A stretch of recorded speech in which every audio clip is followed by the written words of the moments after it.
We're back to HCC. I've not done these in order the way I've recorded, but I remember the day. This was a hot day in Tampa, Florida.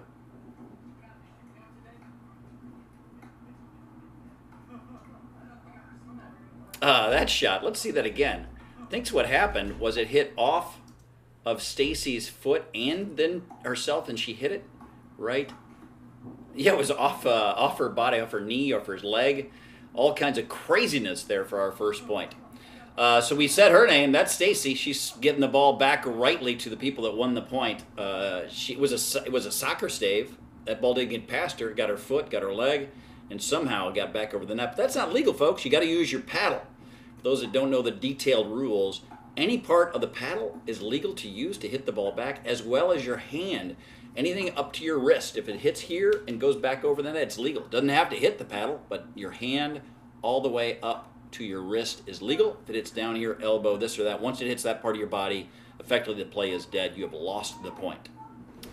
All right, so Stacy about to serve here. She's the one with the adroit foot earlier. I'm going to be returning. I'm there back right. I'm Brian. My partner is the ever so skilled, patient, and generous and fun Steve. Stacy's partner is Gary. Gary is the wise one. He let that ball go long. I hit it long. He very smartly just let it go. Why would you hit something that's going out? Team's trying to give you a point. Take the point. Good drop that we were able to handle. Gary tries to beat me down the line. I was up for it. Good couple dinks here. We have a good little dink battle. That's a little high, followed by a little high, followed by a banging play. Nice firefight. Dogs are barking. We are proud of ourselves. They are not so proud. They don't like it. They don't think it was good sportsmanship that we barked at them after we won that firefight. What a nice dinking battle we had there. I think I'd like to be a little lower. I'd like my knees to be bent a little bit more than I've been bending so far. Might have been later in the day. I get a little lazier, as most humans do. Nice defensive little get there by Gary. Anytime you're going back and hit it overhand, right, just going to make it a little bit more challenging to hit it well. Off the end of the paddle, my partner. Get a longer paddle, Steve. Let's put that ball back in the court. 2-1-2 is what I think I heard the score. Played with Gary this morning at Ace Pickleball in Lutz. He and Patrick had a couple games. A lot of lefties in the planet. Oh, the old off the net into the neck. Oh, go rub that, make that all better. How about giving it a kiss, Stacy? We don't want a rubbing. Get in there, smooch him up. I'm playing against 3 lefties. It should be a law against that, right? Stupid lefties. Speaking of stupid lefty Stacy hit the ball stupid hard to get the stupid point. Mr. Gary to serve. They've got themselves a couple points. Steve gets it. I love this, right? So a lot of people like hit it hard better. Hit it soft, right? He's got a difficult serve that took him back pretty deep and got him off balance. If he hits that ball hard, he's going to be out of position. So the fact that he hit that softly all the way back here to Gary means they're having to stay back, and it gives him enough time to get at least close to the non-volley zone. Let's see how it turns out. Gary goes lob. Not the worst choice because they're so far back, but it's not a deep lob. Let's see if I screw this up. I hit it just fine. Stacy defends really well. We keep him back a little bit, and then I pull her up. That's not a good shot. I should have hit that ball deeper. This ball right here, she's pretty far back. I'd like to keep her back further. I'd like to keep her in the mid zone, but the fact that I hit it so short, I just bring her all the way to the kitchen, and now our advantage is not. Bad choice by Briny Ridge. One of many, I'm sure. Gary is winding up. He's going to hit a drive. I handled it. So drives. This is 4-5 level play-ish. I mean, you could, I don't know what the dupers are. All of us, maybe 4-3 to 4-7 or something like that. Just kind of guessing the numbers. My opinion is, fellows, once you get into the 4-level play, especially the mid-4s, drives are going to rarely win themselves. Right? People are ready. People are in a good position, especially if they're at the non-volley zone or the kitchen line. You hit a drive at them, it's likely just going to be punched right back at you. but it's sometimes set up to the next shot. So it allows you to move forward maybe a little bit. It makes the ball come back, probably just punch, so it's really not going to be that hard. Maybe you're a little closer to hit now what's the 5th shot drop. So it's still something to employ. You're just not going to win as many points off a drive from the baseline. If you play against a 3-5 player and you've got a good drive, you're going to win a ton of points. And I think it gets a lot of bad habits in 3-5 players. People that come from a tennis background like to hit drives and just will load up in their backhand, their forehand, and try to win. And that will get them pretty far against beginners or people that just aren't at a advanced 4-5 level. And then they suddenly start playing against those guys, and they don't care about your drives. They just say, bring it, hit the next one, hit another. And after a while, if you try to hit 3 or 4 drives, guess what? One of them's going to go out deep, one of them's going to go in the net. Eventually, you're going to miss it. It's easier to just punch that back to you than hit a good drive. So you're playing against the odds. I like my serve, pretty wide, fairly deep. Was that out? I thought it was a good serve. Apparently it was out.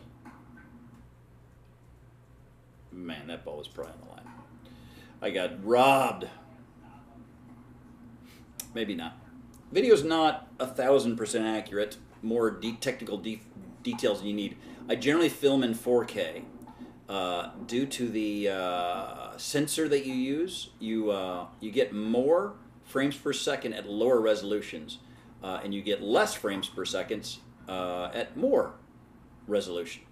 So if I would choose to go to a 1080p format for those technical people, I could probably do 60 frames a second, maybe even 120. So you guys have bought TVs, you know the difference between 120 and all this. It's the refresh rate. It's how many frames you get per second.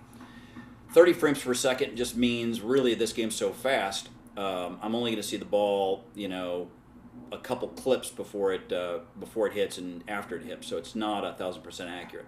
If you look at the videos that people use for any sports that try to determine whether a strike is a strike or a ball's in tennis or a ball's out, they're probably doing several hundred frames a second, so they can microscopically see exactly where that ball is at any millisecond, I guess even, and know exactly where it hits when it makes contact. The video that I'm using isn't really designed to do that. Probably the software I'm using here isn't frame by frame technically either. It's probably close to frame by frame. More information you need to know. That's a really good drop that Steve probably should be more careful with. So let's watch this ball. It's a really good drop, right? It's dropping right around the line of the non-volley zone. I think his choice here is suboptimal, right? So he's trying to hit it right before it hits, almost right as it hits the ground. So that's really almost at its lowest point. So now he's lunging, he's looking forward, he's moving up, and he's hitting a ball that's really, really low. He can do it, but he's not going to do it 100% of the time. He might not do it 90% of the time, maybe does 70% of the time. If he just stayed put and was back a hair, if he just stayed back here, his feet back there, and let that ball bounce and come up, and then hit it, now he's hitting a shot that he's going to hit back nearly 100% of the time. So I think he just, it's a good drop. We're trying to get up to the net. I'm being overly analytical here, but the net of it is, I think he lets that ball bounce, stays back a little bit, and can make the shot much higher frequency. But also give Gary credit for the quality drop. Let's see what he does here. He goes drop again. That's a little high. I push it to the wide, and then I push it. Ooh, nice job, Stacy. I thought I was going to set myself up for a winner. I set my partner up for a winner. I went wide. Dangerous shots both because it was pretty close to the line. In general, I would like to be inside, 8 inches a foot on most every shot. Never on the line because, one, they might call it out, and it's my fault for hitting that close, and two, I might hit it out. So if I hit it where I think it might be in, but they call it out, it's really my fault because I shouldn't be hitting it there. I shouldn't be giving them the opportunity. They're friends of mine. I give them now a stressful thing to do. They have to decide whether it's in or out. They're going to make their gut instinct. Everyone makes mistakes. Let's say they make a bad call and it was half an inch in when they called it and it was out. It's my fault. They're imperfect. I'm imperfect. We're all going to make mistakes when we look at it. It's pretty, ball's flying pretty quick. I shouldn't have put the ball there in the first place. Oh, what a nice shot by Gary. That's my type of shot. That's just brilliant. That's even a short hop. That is a tough, well-executed shot, certainly to get me. He's going to get me 99% of the time he pulls off that shot. Steve goes drive with a lot of topspin. He goes drop middle. I like that. He goes reset across. That's really, really good, right? So they had the advantage there at the non-volley zone, but my partner Steve was really good with his mid-court play and led us to win it. That ball's probably going out, but Stacy hit it. Stacy makes a great defensive shot there, backhanded, and I hit the little dead drop after she's leaning back on the first shot. But man, Stacy, you made a couple great shots. Don't give yourself trouble, young lady. You're playing great. You're awfully good at pickleball. We all know it. Even you aren't perfect, and somehow, someday, 1 in 1,000 times, I might get lucky and win a rally. But you're going to win most of the points when you duke it out. Bryony Ridge versus Stacy Fernandez. My money's on Stacy. Nice punch by Stacy, keeping her back. Nice punch to my midsection. They're trying to keep us to the mid. Nice reset by Steve, allowing us to get up there, get back up to the non-volley zone. Oh, nice. We're trying to push her back. Nice touch there. Nice movement there, right? So we move Stacy all the way across. Right now, I would like to see Gary shift this way. I don't think he does. Now, even if he does, that means we have more room over here. But I think he should move over a little bit to just make it so we don't have quite enough the space that we end up having. Because my partner hits that space that's created just easy peasy. Gary makes a play on it. Stacy makes a play on it. But my partner just does too good a job of splitting the difference. Good job, Steve. Oh, that's it. I don't know why we ended soon, but I think that's the end of the film.